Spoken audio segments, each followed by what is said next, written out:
Bosha! What is good, guys? It is your boy AlsoTeeko, and we are back on the proverbial block that we call the Archives podcast. And I'm very happy to be here. Very happy to be here with all of you. And this is going to be a solo show tonight. Decided to go live a little bit early, as my missus is going to be asleep relatively soon. So I said, hey, what the heck? Why not?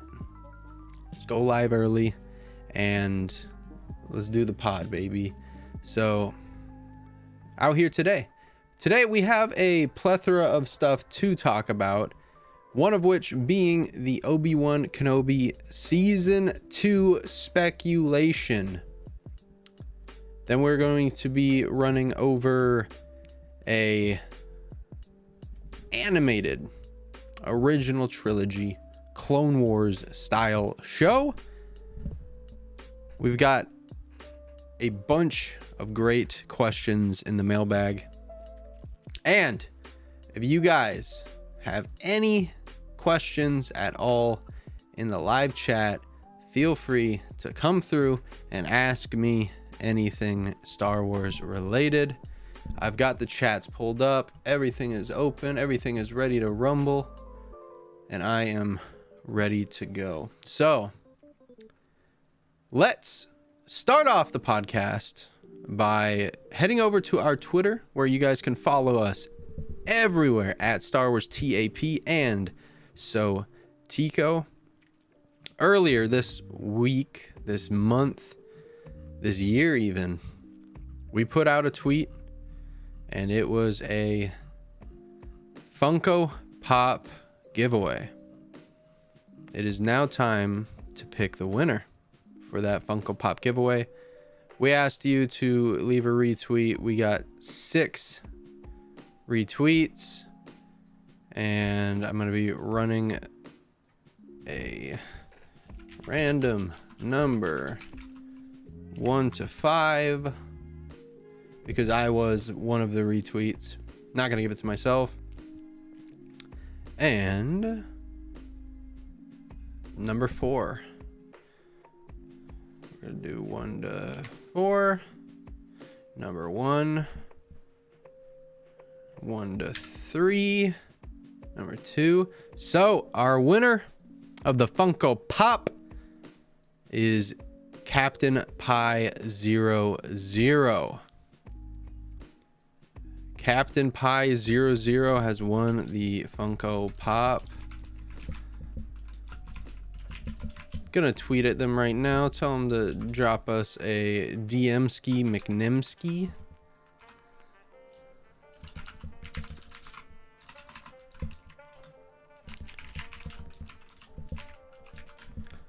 Beautiful.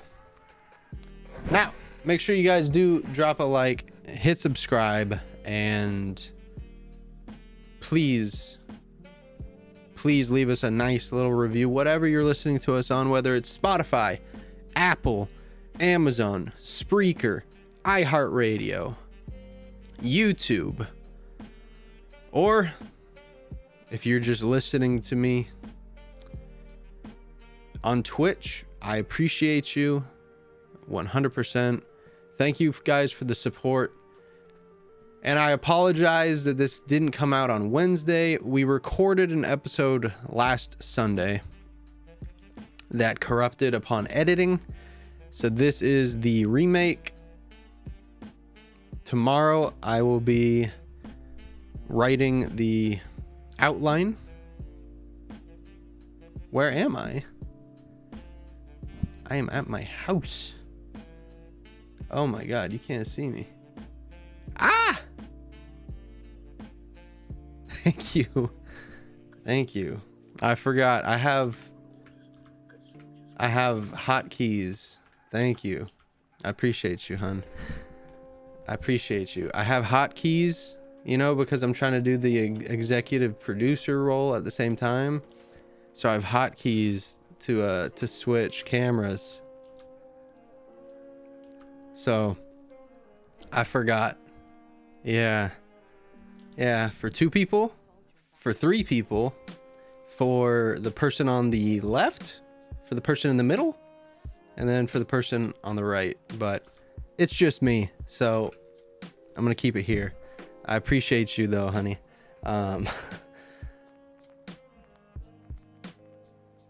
That's what your texts are about. Perfect.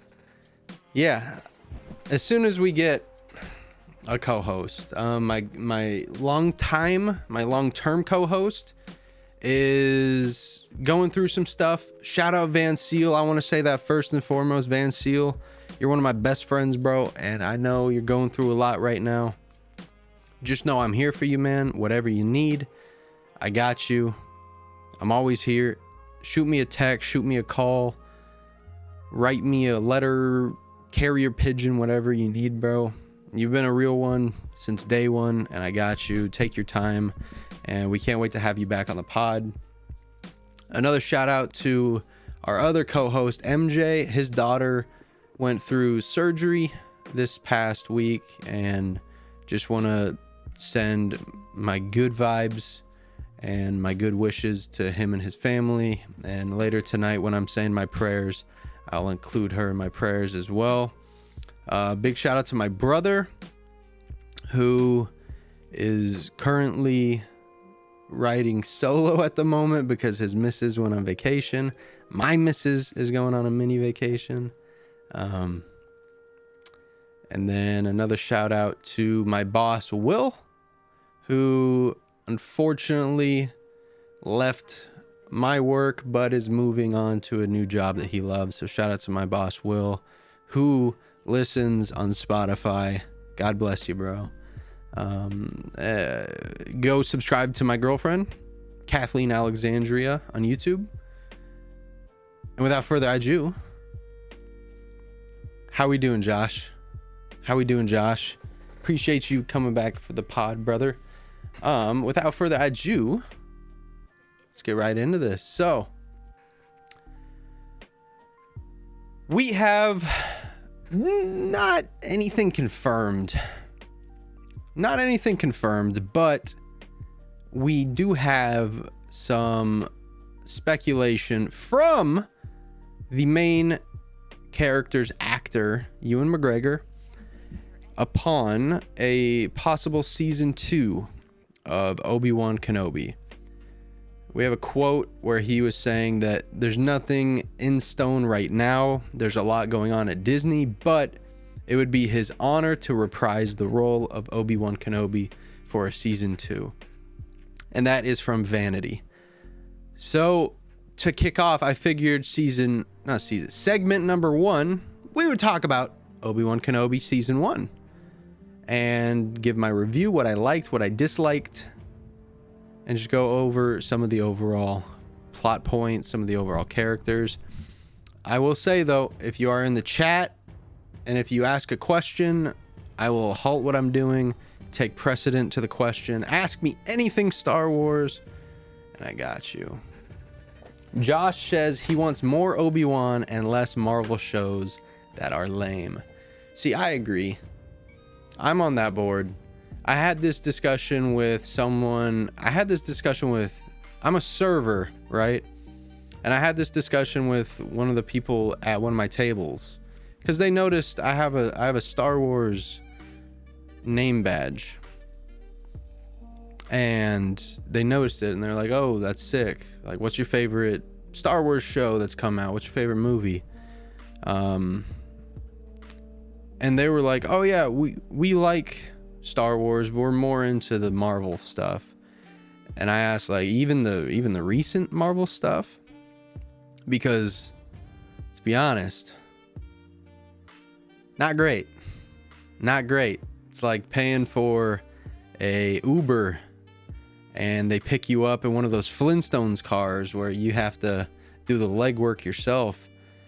That's kind of what Marvel is looking like right now. I am not a Marvel fan. I want to preface that. I watched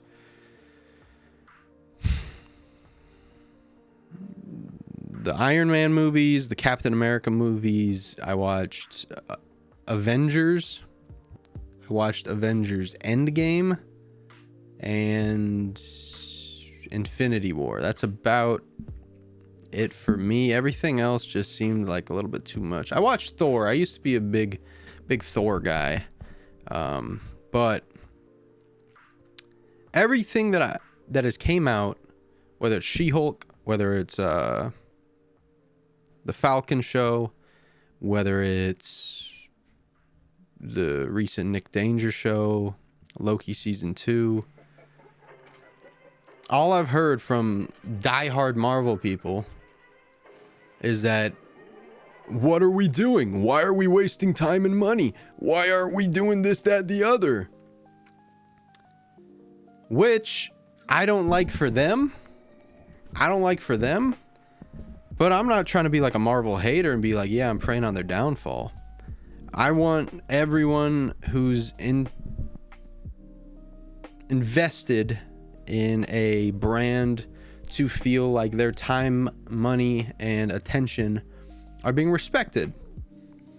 You know, when you're in a relationship, you want to feel like your time, your energy, and your attention are being respected. And it goes the same way with being a fan of an IP, a fan of a sports team, a fan of a band. You want to feel like, as a fan, how you feel about it, how you perceive the art is being taken into account. And not so much in a fan servicey way, but just that the vibes are remaining consistent and you know what you're paying for at the end of the day.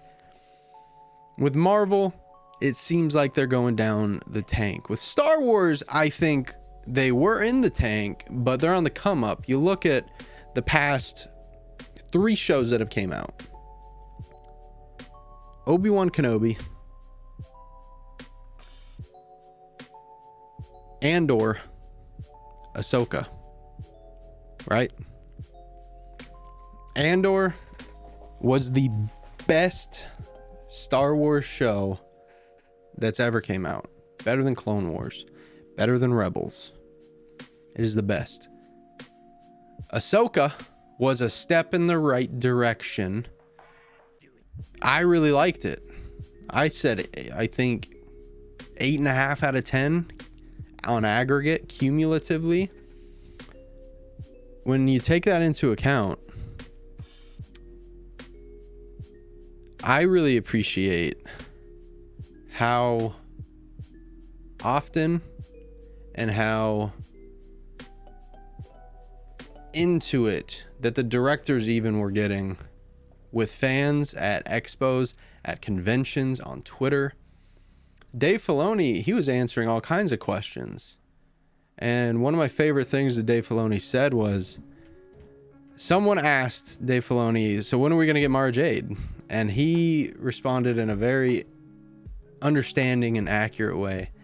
And he was like, I just gave you guys Thrawn, and you're asking for Mara Jade now? It's kind of like when you give a little kid a toy, and they're like, oh, this is awesome. What else do you have? And that's kind of how I feel that not just Star Wars fan, but culture is these days, is we're not being appreciative enough. Choose 1 to 20. 20. 20. My favorite part of the Obi-Wan Kenobi show was the emotion that we got out of Obi-Wan Kenobi. Was the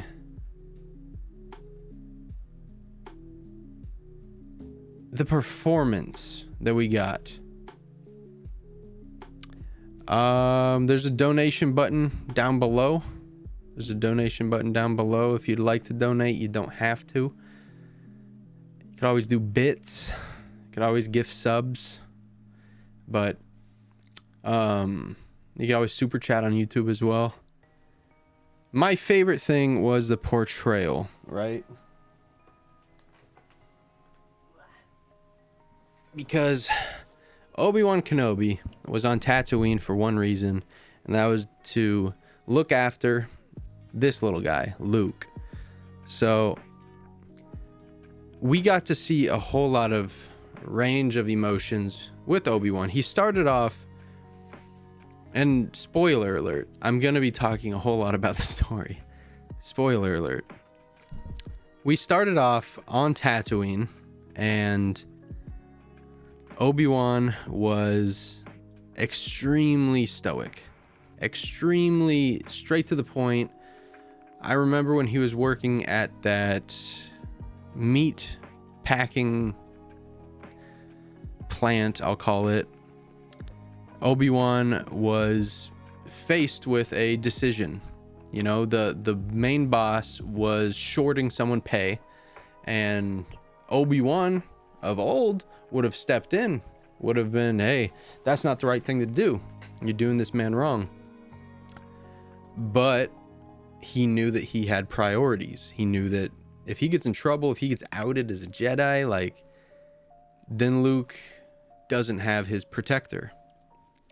So he had to bite his tongue. He had to stand there and watch. When he's on the transport going home, he hears about this Jedi in Tatooine.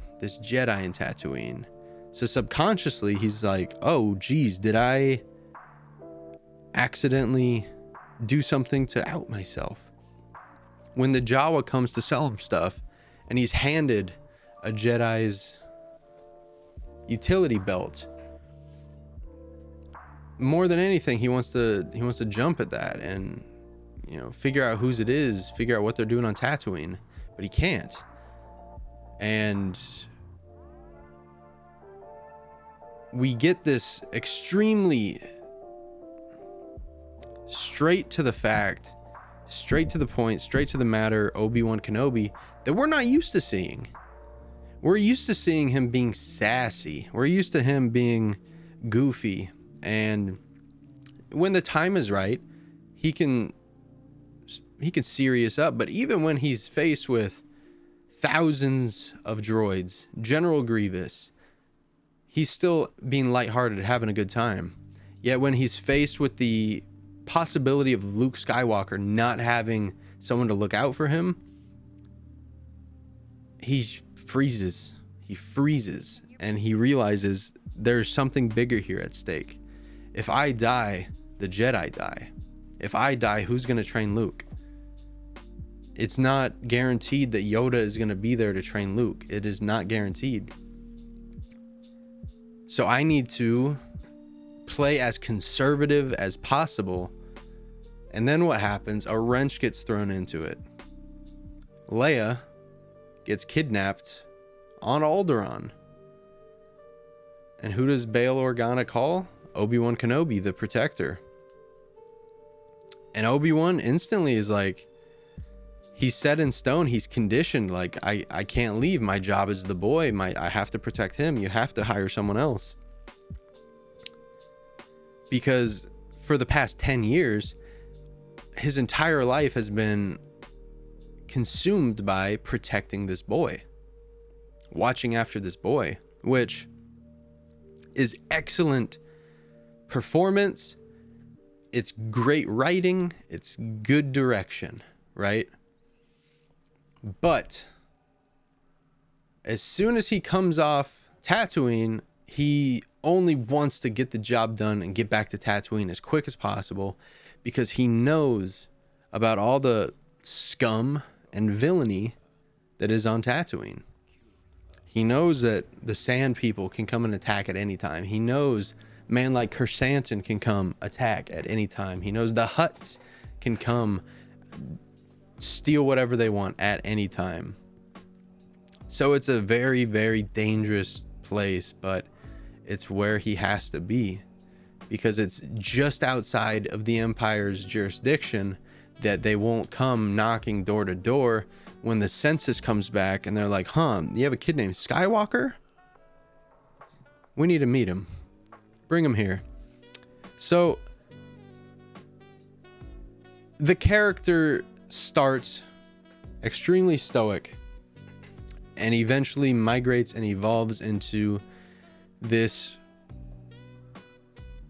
fun uncle, so to say, as he does save Leia. He saves Leia, he rescues Leia, and becomes essentially Uncle Ben, which is fitting because Obi-Wan was always going to be Uncle Ben to those kids. It was just whether or not the situation ended up as it did. And the reason why I felt like it was a good transition from being so stoic to being Uncle Ben was because when you're involving kids, you don't want kids to feel like they're in danger. You want to protect the kid. You want to offer the kid comfort. You want to be there and do whatever you got to do to make sure that the kid is happy, make sure the kid feels safe. Because when your job is to protect the child, it's not just physically, it's emotionally, it's mentally, and it's physically. So I felt like Obi-Wan did an incredible job at protecting the kid, even though she ended up in the hands of the Inquisitors. He was doing what he had to do, because if there's every chance that if Vader found Obi-Wan, he would have found Leia, right? So he had to send Leia, like, go, I'll catch up with you.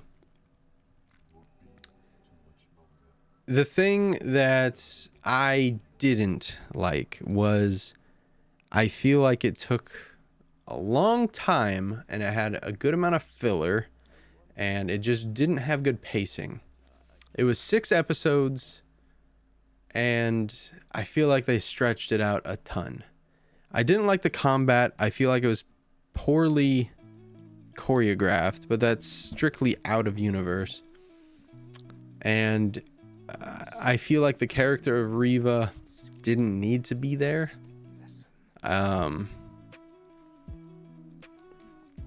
Say what you want about the character. I know it's a controversial topic. I just don't think that it was a good performance, nor was it crucial for the story. I feel like the story should have been focused solely on Obi-Wan Kenobi protecting the kids from the Empire and Vader. And the reason why I think the character of Reva was useless was because the payoff was useless. You know, she attacked Luke. Luke fell, was disoriented, knocked out. And her whole idea was Anakin killed a bunch of Padawans, so I'm going to kill Anakin's kid out of revenge. He killed my friends, so I'm going to kill his kid out of revenge. And that was her whole plan. And when we learned that as an audience, it felt so flat. It felt like this is what we were building to the entire time. And what I appreciated was how Obi-Wan reacted at the end, right? Because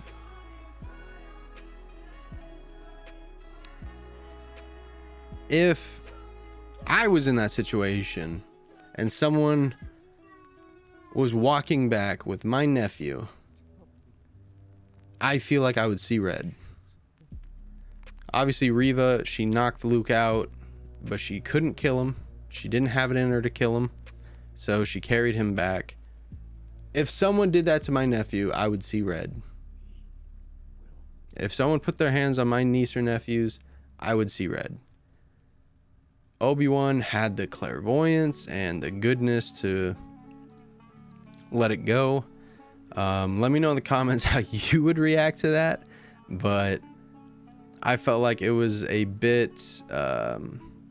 flat of an ending, where a couple episodes earlier you have Obi-Wan fighting Darth Vader in one of the more emotional battles that we've ever seen, and you ultimately culminate what we've had in terms of character change from the stoic hidden Jedi to fun Uncle Ben, right back into Obi-Wan of old.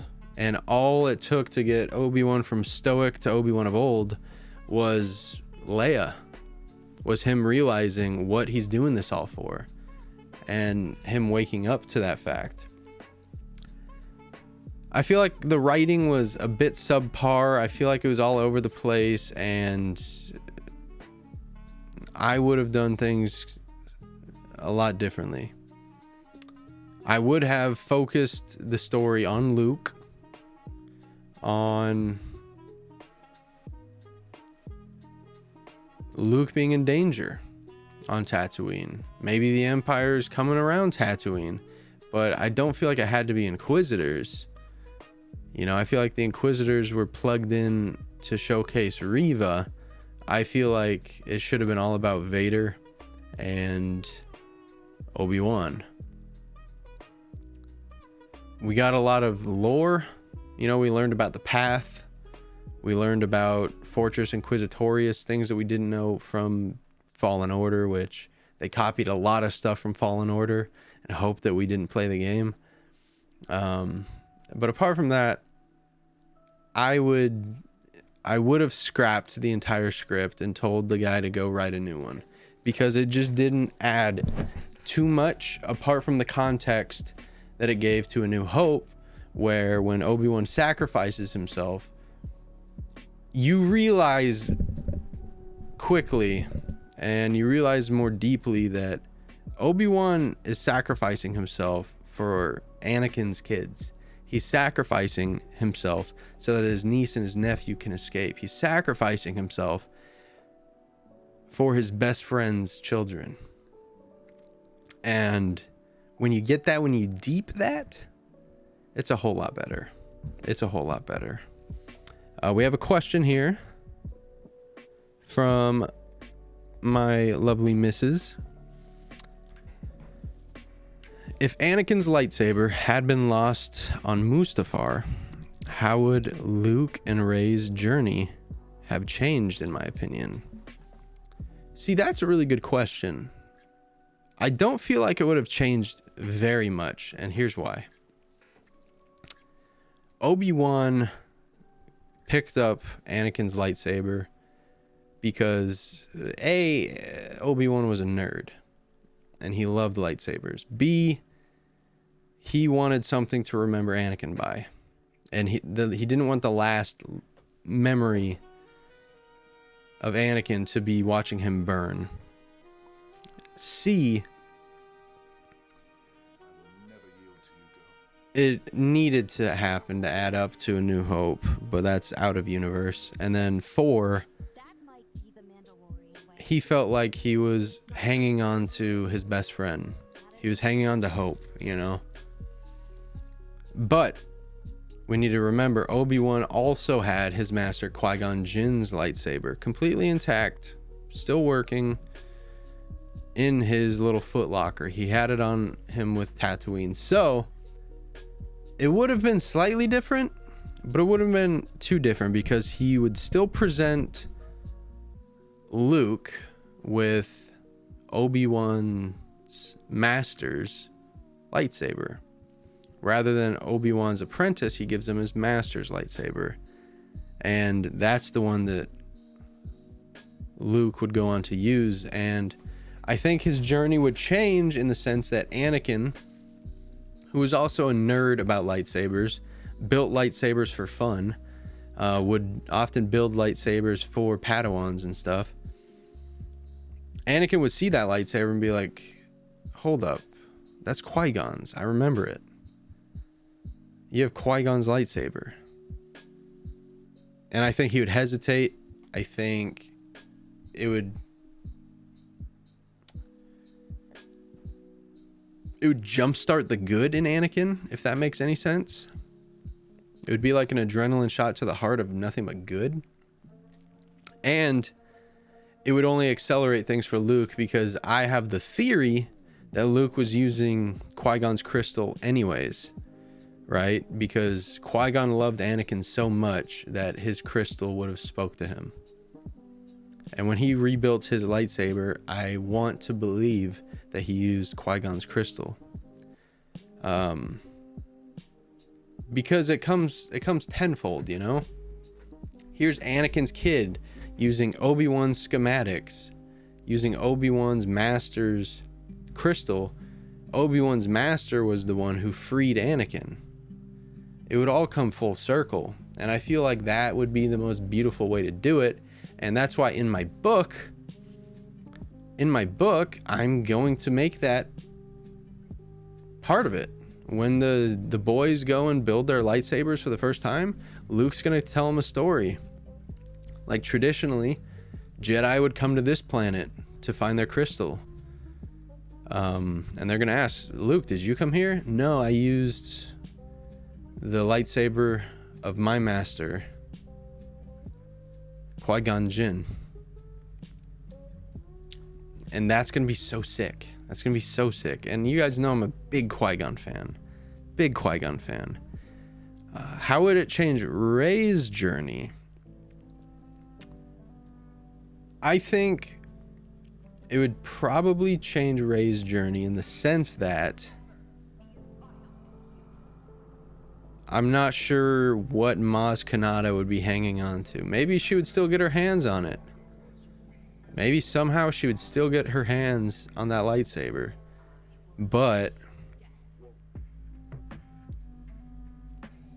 I'd like to think the Force would still come to Rey for some reason at some point. I think the Force would still talk to her, because everything in Star Wars, the adage "everything happens for a reason" is true. Everything does happen for a reason, because everything happens at the will of the Force. So if you're meant to get a lightsaber, a specific lightsaber, it's gonna happen. So maybe she doesn't get Anakin's lightsaber, but maybe she finds a lightsaber when she's scavenging. Maybe she finds one. Maybe because Luke ends up getting his arm cut. The lightsaber falls into, I call it the pit. The Ugnaughts retrieve it. The Ugnaught sells it. Maz buys it eventually. So maybe she would end up with that green Qui-Gon lightsaber. But I think no matter what, she would end up with a lightsaber, because the will of the Force is untested no matter what. And there's no denying it. There's no acting against it, because if you act against what's meant to be, like what's meant to be will be.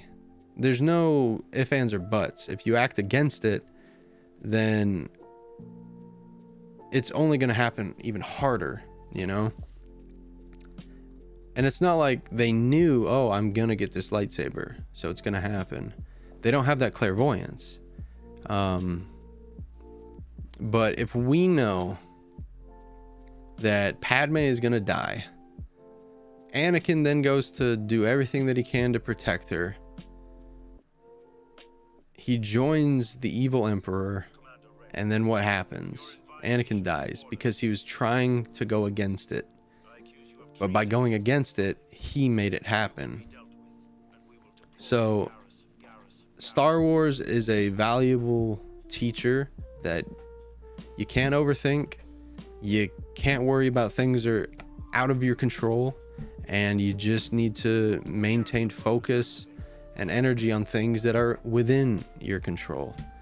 So I need to take that my own advice, but that's what I think would happen if Anakin's lightsaber had been lost on Mustafar. Wonderful question, hun. Wonderful question. Let me just take a quick sip of my liquids. Here they are. Quick sip of the liquids real quick.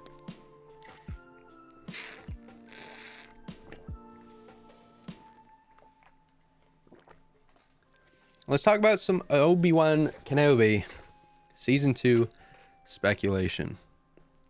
We're going to talk about some predictions, some theories, some potential new characters or returning faces, and hopes for character development and story arcs. So before we do that, I do want to have a quick goog ski.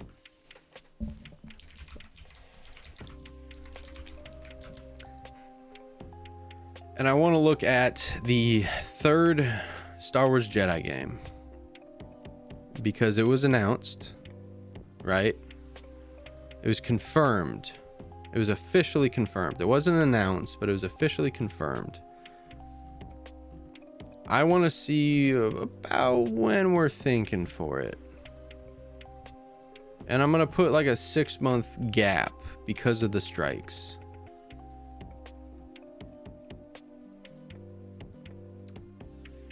Okay, it's estimated at 2027. No shot. Maybe, actually, maybe. 2027 seems about right, because they are working on a bunch of movies. Okay. Well, if that's the case, man, Kenobi Season 2, I think it would probably need to contain a little bit about Cal Kestis. I think it needs to focus primarily on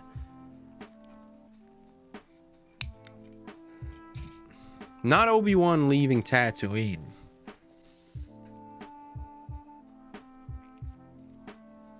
I think it needs to focus on Qui-Gon and Obi-Wan's escapades, as Qui-Gon obviously appeared as a Force ghost.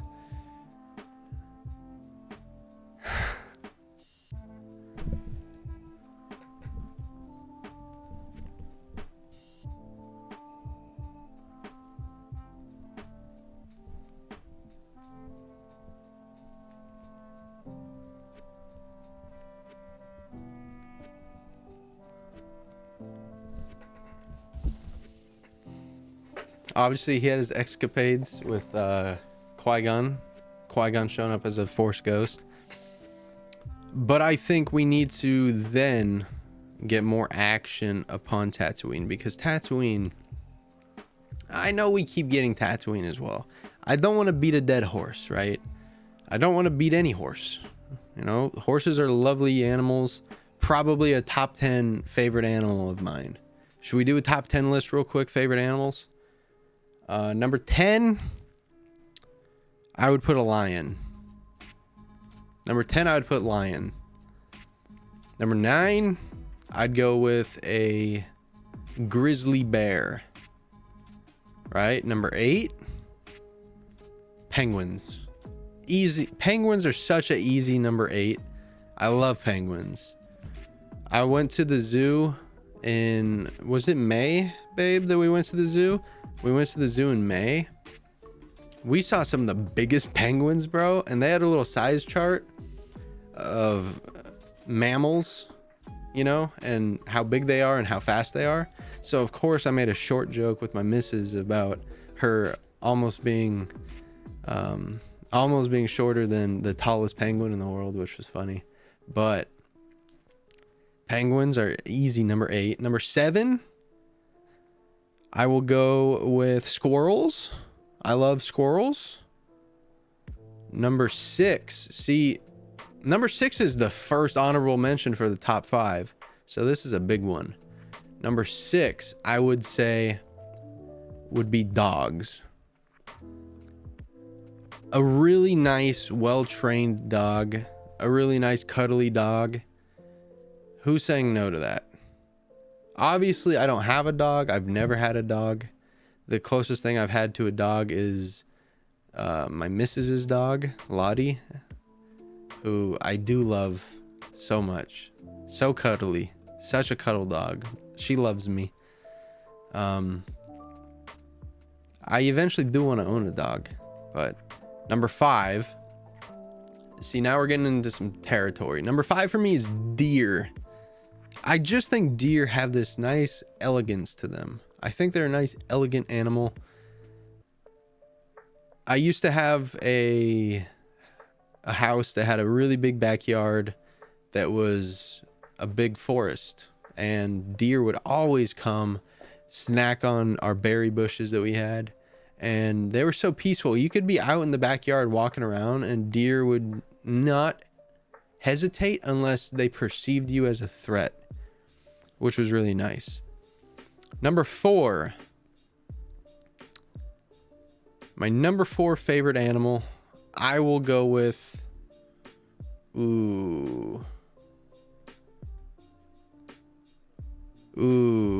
meerkats. I think meerkats are so cool.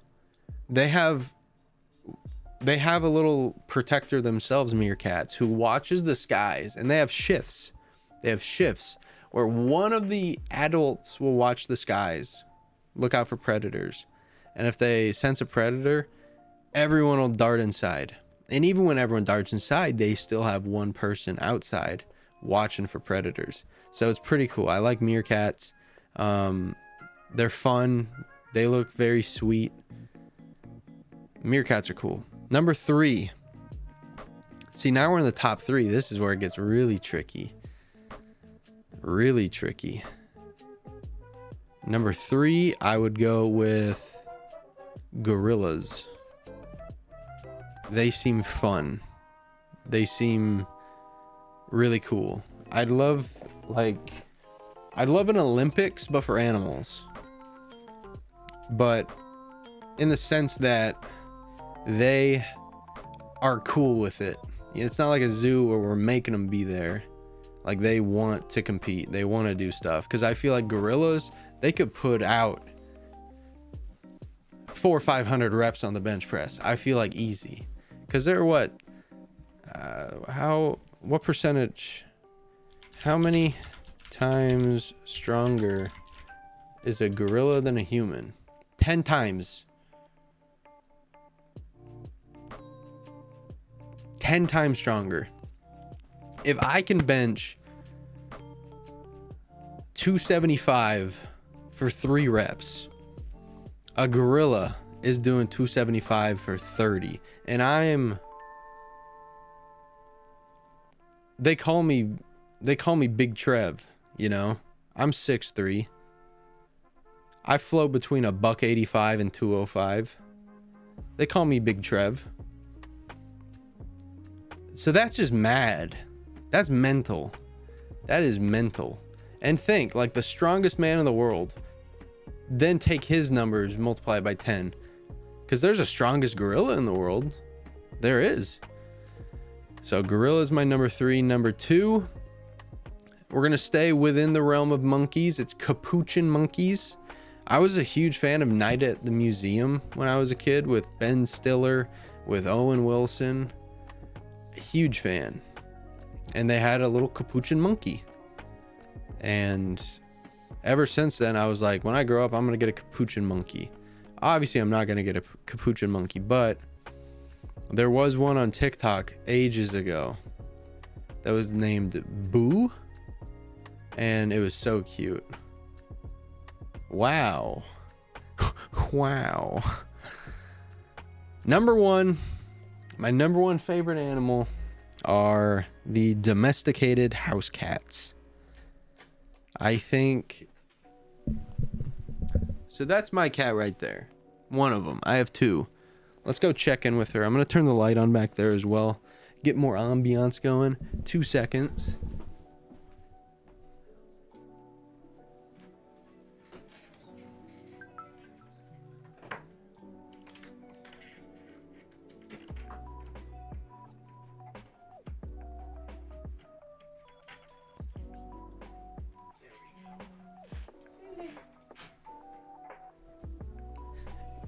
Beautiful.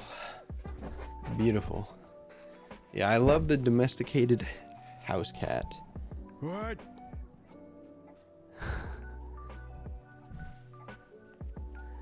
No mention of a hippo.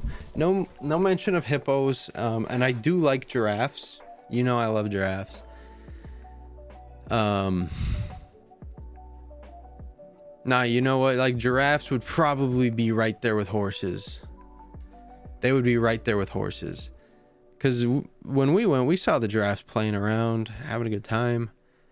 The reason why I did horses over giraffes is that you've never heard of anyone riding a giraffe. and I feel like that'd be a really fun ride. If they were cool with it, if the giraffe was cool with it, because I know horses like to be ridden.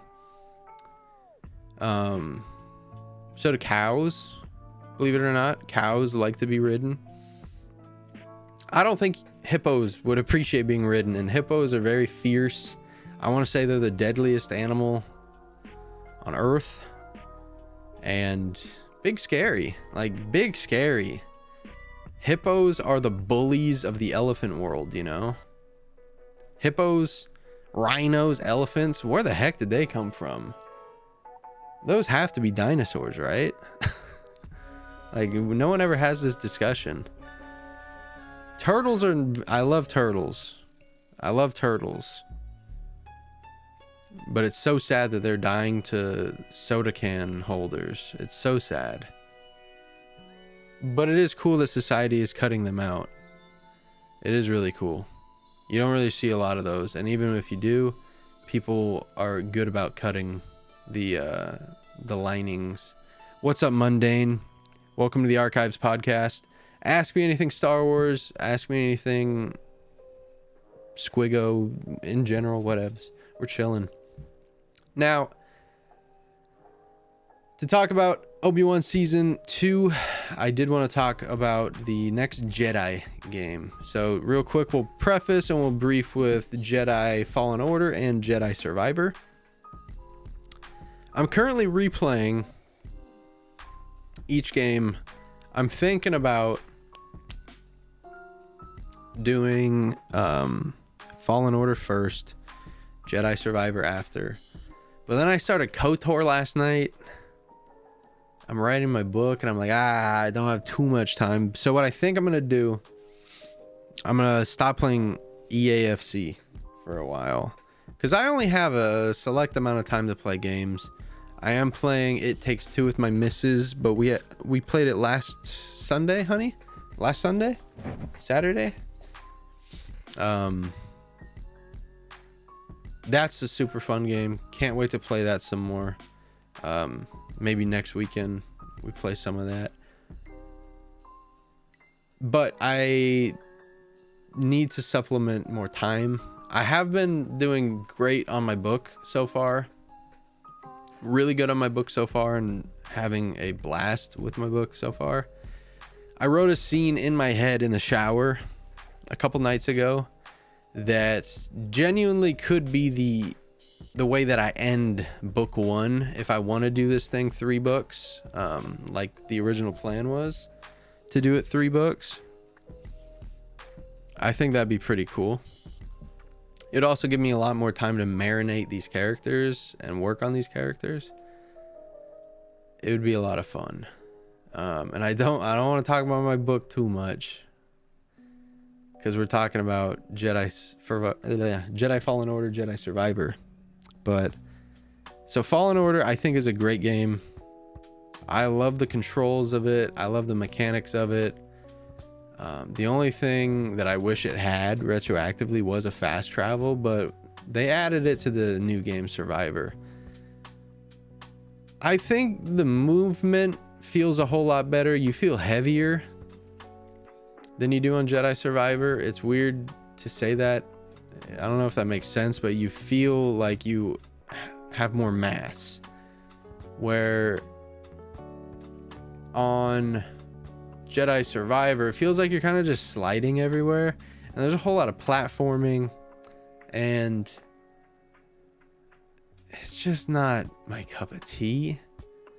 But visually, it's a beautiful game. Everything else about it, the story was kind of mid. I love that Marin and Cal ended up hooking up and getting together and falling in love, because I wanted that. I shipped them, as people say. I shipped them, but I feel like it's a goofy odd term, shipping. But yeah, it was a beautiful game.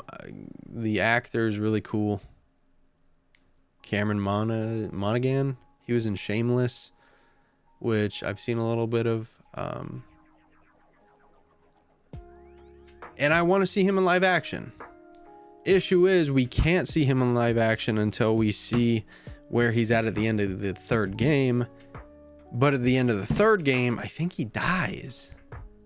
So it'd be cool to see him in live action if we can fit it into maybe in the next season of Obi-Wan Kenobi.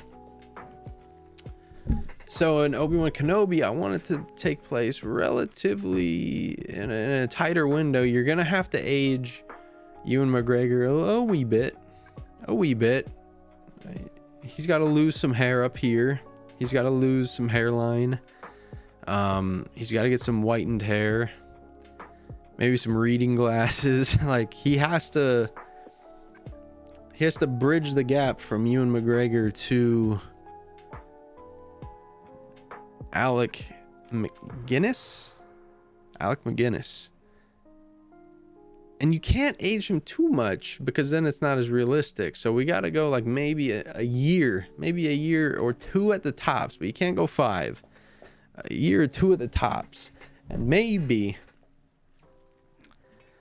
this is when, Luke starts showing and things start happening around Tatooine, and we have a culmination of events that Obi-Wan then has to remain and stay on Tatooine to help Luke, to save Luke. It could tie in with Book of Boba Fett. It could tie in with Mando if you wanted to. But at the end of the day, you gotta genuinely, you have to write a better story for Obi-Wan Kenobi. That's what it boils down to. Doesn't matter what you put in the pot. Doesn't matter how much you stir. Obi-Wan Kenobi season 1 did not accomplish what it needed to accomplish because it was trying to accomplish something completely different. We are here as Star Wars fans to hear the story. Hey, shout out my boy Trevor from a fellow Trevor. Shout out my boy Trevor for the raid. God bless you, bro. Hit those Tusken Raiders in the chat. We're doing the Archives podcast right now. If you have any Star Wars questions, Galaxy of Heroes questions in general, feel free to hit me with it. I appreciate you, bro. Hopefully you're doing well. Hopefully your stream went good. Hopefully your Grand Arena went good. Mine did not, which is why we're doing our pod. Because good God, man, 9 mil, my opponent was 9 mil. I am 5, but 5.8. I'll give myself credit. 5.8. Obi-Wan Kenobi needs to be better. It needs to be better. A character of that much importance needs to have more story, more of a character arc that co-aligns with where we're getting from point A to point B, and that's from Ewan McGregor to Alec McGinnis. I know it's going to be tough, but that's why they get paid the big bucks. I think it needs a more dedicated budget as well. I believe it was only given $90 million, where Andor got $250 million. I want to see Andor get another 100 mil. I want Andor rocking 350, because if She-Hulk gets 250, bro, give Andor 350. Andor was beautiful. If you just coming in, let me know in the chat, what's your favorite Star Wars project, whether it be a book, a movie, a TV series, a video game. Let me know who your favorite character is, and if you have any Star Wars questions, feel free to drop them. But I just feel like, especially Obi-Wan Kenobi, he needs more love. I feel like he got done dirty, and that's what it feels like. That's what it feels like more than anything. It feels like we got done dirty. Not just Ewan McGregor. Like, he didn't just get done dirty. Hayden Christensen kind of got done dirty. He did amazing in the Obi-Wan show. You didn't kill Obi-Wan. I am not your failure, my master. You didn't kill Anakin Skywalker. I did. He did amazing. He did amazing. I love Hayden Christensen. God bless him. I hope he lives a long, happy life, because he went through some of the toughest criticism so early in his career. And I'm so glad that he's getting his flowers now, because he deserves it, man. He deserves it. If you guys think that Anakin was bad, quote unquote bad, in the prequel trilogy, you just need to understand that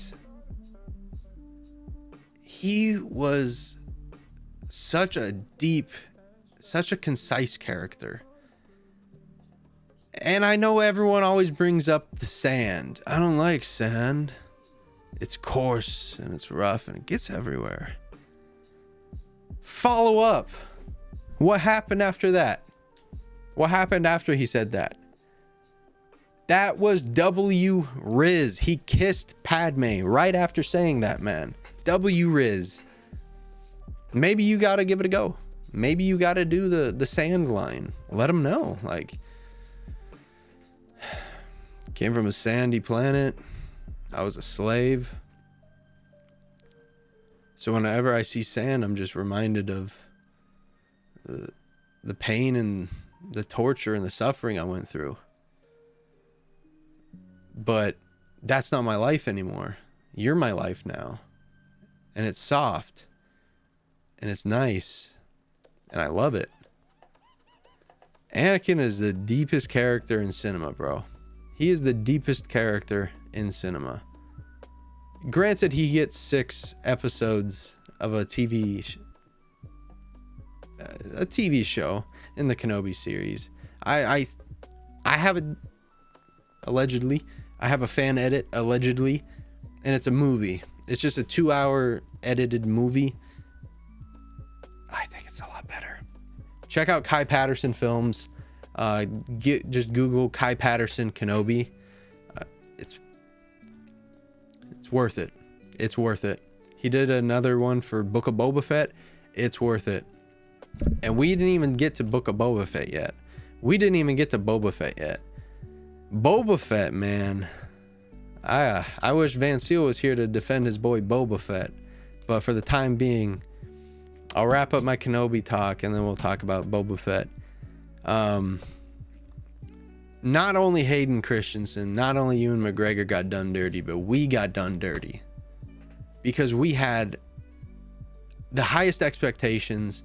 They had so much marketing, so much social media push, so much on TikTok, Instagram, Twitter, Vanity, magazines, Rolling Stones, everywhere you looked, it was Star Wars, it was Kenobi, this is going to be the greatest thing since sliced bread. $90 million budget. How much of that went to marketing and how much went to the actual show?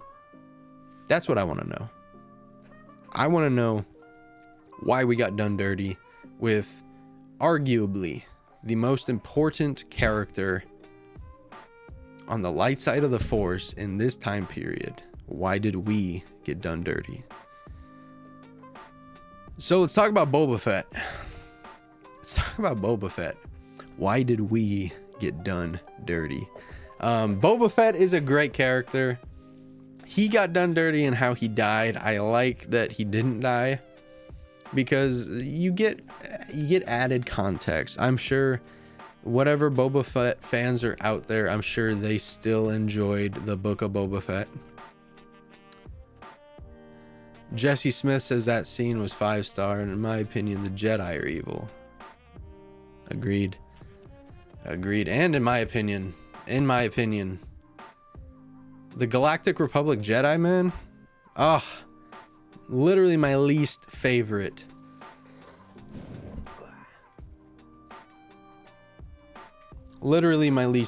I'm playing Knights of the Old Republic right now. And just the difference in approach, you have the Jedi who are standing on business, quote unquote. They're standing on business. They take the Dark Lord of the Sith, Revan.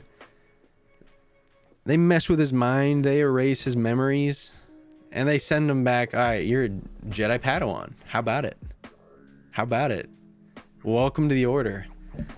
That's where I'm at in the game right now. And it's so funny. It's so funny because the story of Revan's beautiful, you know.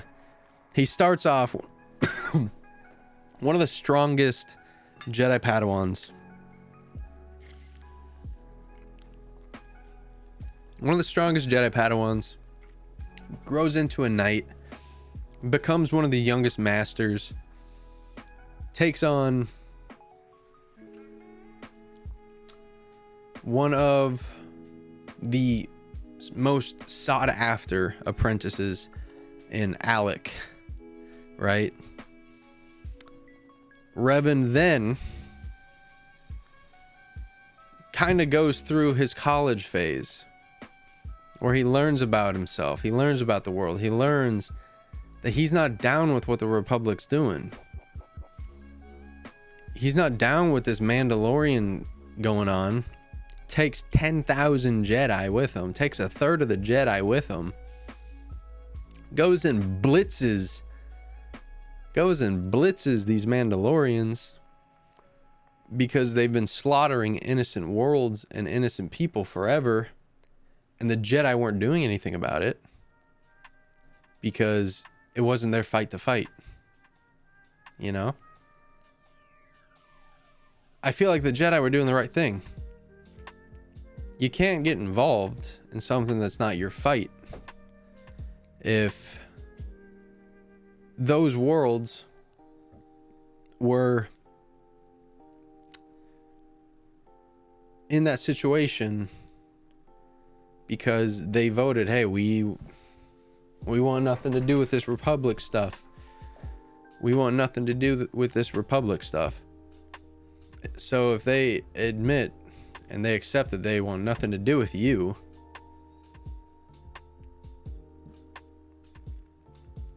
is it technically the right thing or the wrong thing to get involved and intervene? Because the Mandalorians then take them over. They admitted they wanted nothing to do with you. Why? Like, is it odd to hold your word to someone that denied your word? I don't know. But I feel like what Revan did at the same time was also the right thing to do. Confront these bad boys. Destroy these bad boys. And ultimately, Revan and Malak got corrupted by the Sith.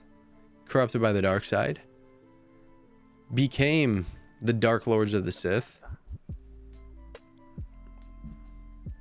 Reignited the Sith Empire.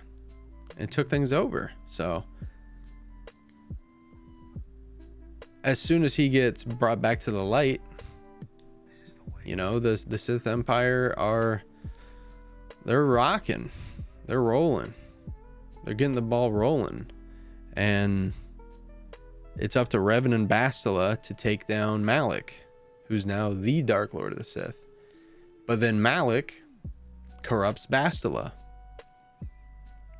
Revan's love interest, his future wife, the future mother to his children, corrupts her. And Revan has to then make a choice. Do I kill this woman or do I redeem her? Do I still see good in her or do I let her go? And like Revan always does, he sees the good in people. Redeems Bastila, take down Malak, restore balance to the Force, restore peace to the Republic and the galaxy. Revan was him. I don't know why they're not capitalizing on this. I don't know why they're not making TV shows, movies. I don't know why we're not seeing Revan on the big screen. Revan could genuinely be the biggest thing to ever happen to Star Wars. There's no reason why you couldn't start a brand new episodic movie line about the Old Republic. Start wherever you want. Make it a Game of Thrones style show. Make it a Game of Thrones style show. Maybe you don't introduce Revan until season 10. But at that rate, you're like, holy, Revan's here. We're about to cook another 10 seasons. You could genuinely make the Old Republic into the greatest TV show of all time. And I don't think that they're going to capitalize on that. Like, am I crazy for saying that? Am I crazy for thinking that? Is that a buck wild idea? You could start with Darth Bane. You could start with Revan. You could start with whomever you'd like. But why don't they take advantage of the Old Republic? There's so many decades and years of stories to tell. You can start with Plagueis. You can start with Bane. You can go even further, start with Revan. You can start with the Rakatans. You can start with the dawn of man, the dawn of the Jedi, the start of the Sith. Like, why is this not being taken advantage of? It's like telling the stories of the Bible, but in a TV show, you know? Star Wars has so much potential, man, and I just don't think they have the right people thinking this through. And if they do, why aren't they executing? That's kind of what I theorize, is if they don't have the right people thinking these ideas, why aren't you doing anything about it, and why aren't you executing on them? That's just how I feel about it. That's just where my thoughts are. Another cracked, crazy idea that I want to talk about is an animated Clone Wars style original trilogy show. We've theory crafted this on the podcast before. We've talked about this on the podcast before. And by the way, you are listening to the Archives podcast. My name is Trevor Jackson, aka AlsoTeeko, aka Sotibo, aka number one uncle, number one boyfriend, number one son, number one brother, busting my butt, having a good time, feeling good, having a good life. Welcome to the Archives podcast solo show, but it's not a solo show if you guys are here with me, so I do appreciate you. Make sure to make your voice heard, join the discussion, join the Discord, hit us in the comments. We're having a good time. So an animated original trilogy Clone Wars style show. You'd probably have to place it in between episode 4 and 5 if you want Han Solo to be involved. And I don't think they make this show without Han Solo. So there's your time period. And if you even think about it, the Clone Wars was between episodes 2 and 3. Rebels was between 3 and 4. This would be between 4 and 5. You can do a season 2, season 3, season 4 between 5 and 6, where Han Solo's out.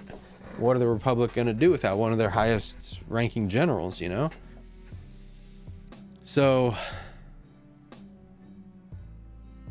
you're going in order anyways. You know, you're being respective of what else is going on in the galaxy at the moment, and there's not a whole lot of context about what happens between 4 and 5. We have some novels, but if you look at things, like, a lot changes. There's a lot of battles, a lot of fights to happen. I think it'd be cool. I think a Shadow of the Empire show would also be pretty cool. I guess it just depends on what you want to do with it. But with a show like this, you can incorporate a Mara Jade. That Mara Jade could be the Ahsoka Tano of this series. You can incorporate Kyle Katarn's. You can incorporate dash rendars.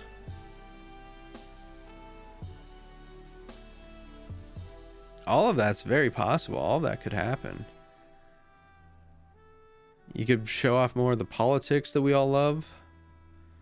I feel like politics in Star Wars have to be popular. There has to be a popular niche. But then again, like, maybe people do just like the lightsabers and stuff. Who knows? But I think this kind of show would be sick. And I think this would be another show that they could work on now that Bad Batch is done. Tales of the Jedi, and call it the Galactic.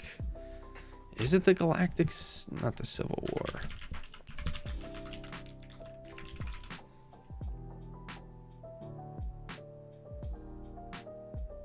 Oh, it is. Cool, cool, cool. Revolution of the Rebellion. But you can call it Civil War. Star Wars, the Galactic Civil War. Easy. I think it'd be really cool.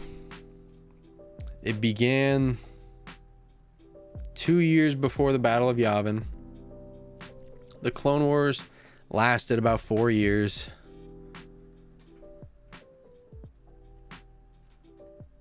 It'd be pretty sick. I think you can get away with it. I think you can get away with it. You do a lot with it, man. 2 years before... Yeah, you could get away with it. You could have some fun with it. As far as the... the timeline goes, what you'd have to include Palpatine. You'd have to include Darth Vader. I would say Mara Jade. Because then Anakin has Ahsoka, where then the Emperor has Mara Jade. Ahsoka could be... We could see what Ahsoka's doing at this time. You could get Luke, Leia, Han, Chewie. We could see what Yoda's up to. Like, there's a lot that could happen. Yoda could get his own little episodes like he did in Clone Wars. This time he's communing with, you know, Ben on Dagobah. And he's like, all right, go tell him. Go tell the kid. Go tell the kid. But that's also if you... We got to talk about this Force Ghost theory. We got to talk about this Force Ghost theory. The very first Force Ghost, Qui-Gon Jinn, can be seen by his Padawan, Obi-Wan Kenobi. Obi-Wan Kenobi, the Force Ghost, can be seen by his Padawan, Luke Skywalker. Yoda, the Force Ghost, can be seen by his Padawan, Luke Skywalker.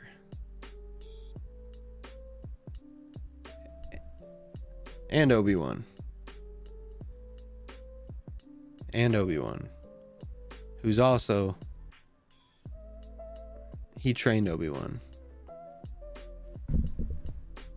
He trained Obi-Wan. Anakin can be seen by Ahsoka and Luke. Retroactively, we know that he trained Anakin. He trained Luke a little bit. Anakin trained Luke a little bit. Now, Luke and Leia can be seen by Rey. Ben, did he have a Force Ghost? I don't think he did. No, he didn't. Cool. Ben did not have a Force Ghost, but that helps the theory. My theory is the only people that can see a Force Ghost are masters and apprentices. And I think it takes that connection with the Force, that strong enough connection, to sustain it.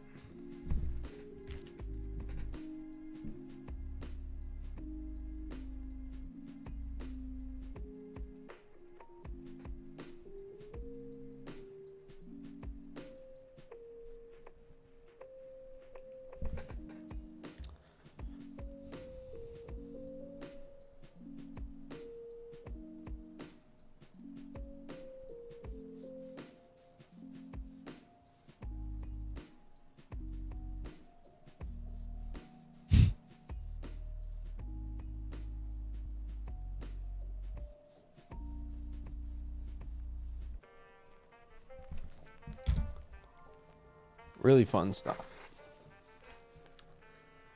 Gonna move into the Galactic mail bag that we've got, the Galactic dispatches. 7 really solid questions. And I'll try and keep them, or we have 6 questions, sorry. And I'll try and keep them brief. If you have any questions in the chat, now is the time to definitely get them in. If I don't get to it, we will write it down and take it into next week's, which is recorded tomorrow. So we probably won't have a mailbag for tomorrow's podcast unless we reach out directly for questions. So Saints Fan 22 opens it up. Why do fans keep begging for Mace Windu to come back? What stories could even be told?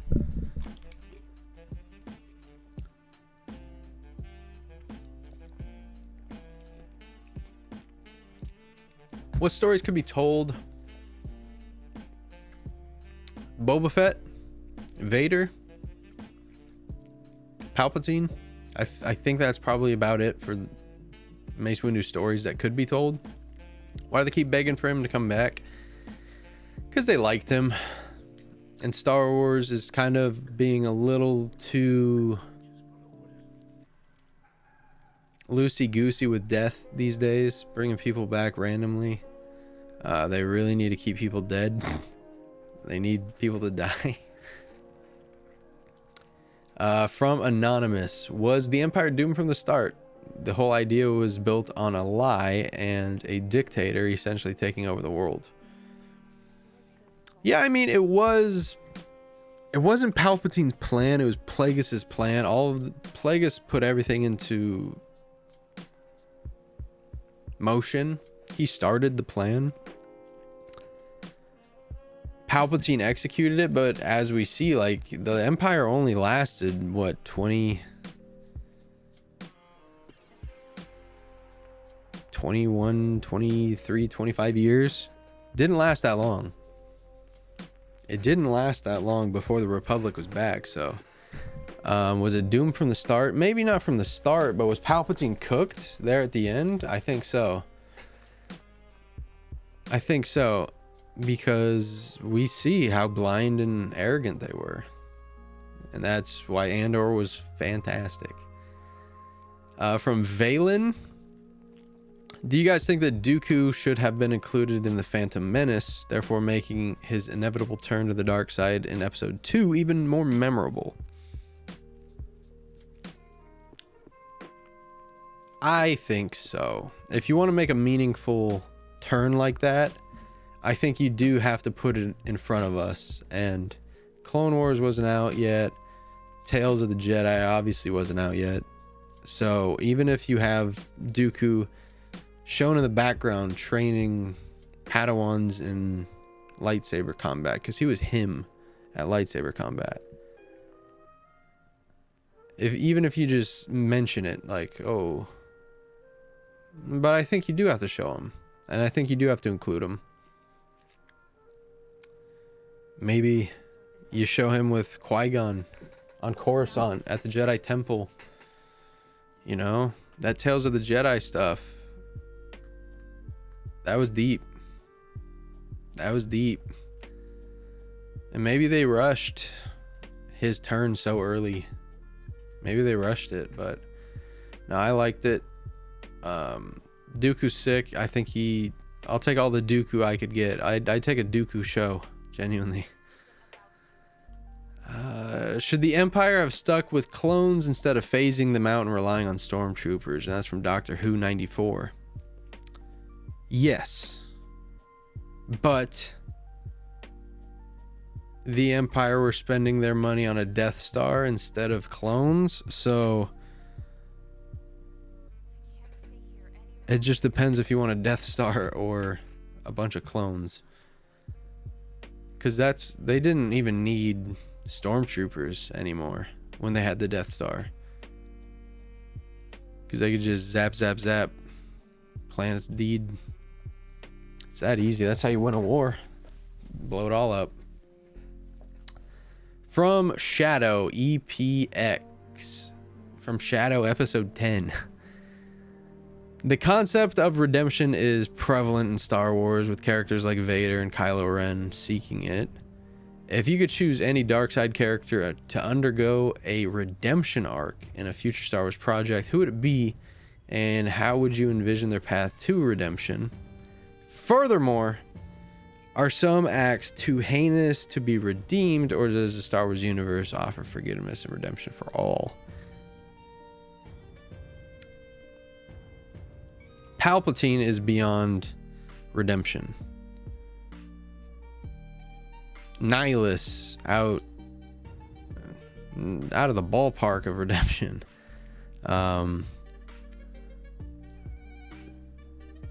Bane probably could have been redeemed, I think.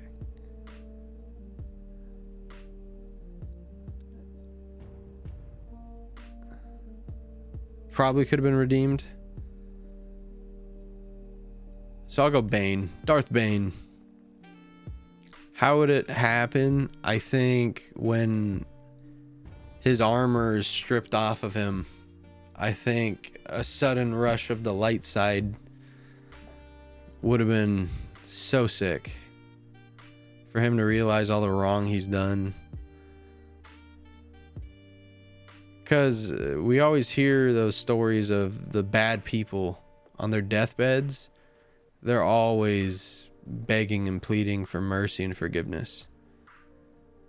So a guy like Darth Bane, I feel like that would have been a pretty cool thing to do. And maybe he lives because of the light side, you know? Heals him so much. That'd be sick. Last question is from Emma. How does the concept of identity and belonging play out for characters like Ahsoka Tano, who navigates a space between Jedi and non-Jedi life?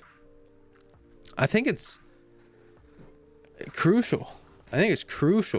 Especially for characters like Force sensitives, like Jedi, even Sith, like Maul. Maul, from his earliest memories, was a Sith assassin. And as soon as episode 1 happened and he fell down that pit, he was no longer a Sith. That was no longer his life, his role. And he went crazy. He lost himself. He had to figure out what the heck was going on, and he never did.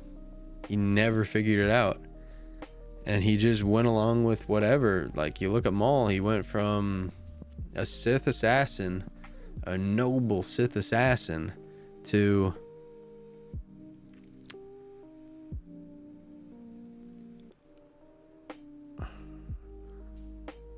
a garbage spider, to a reformed dark side entity, to a Mandalorian, to the runner of a crime syndicate. Like, he never found himself. He was going along with what happened. He was going with the flow, just like we did on this episode of the Archives podcast. And that's where we're going to wrap it up for the night. Do appreciate you all for coming through. It has been your boy AlsoTeeko. I do appreciate each and every single one of you. And above all else, guys, make sure to stay safe. Tell your mother that you love her. Make sure to leave us a like, leave us a review. Check us out on Twitter at Star Wars TAP at AlsoTeeko, and on Instagram at Star Wars TAP. It's been your boy AlsoTeeko. I do appreciate each and every single one of you. You have a good rest of your week, and I'll catch you later. Peace.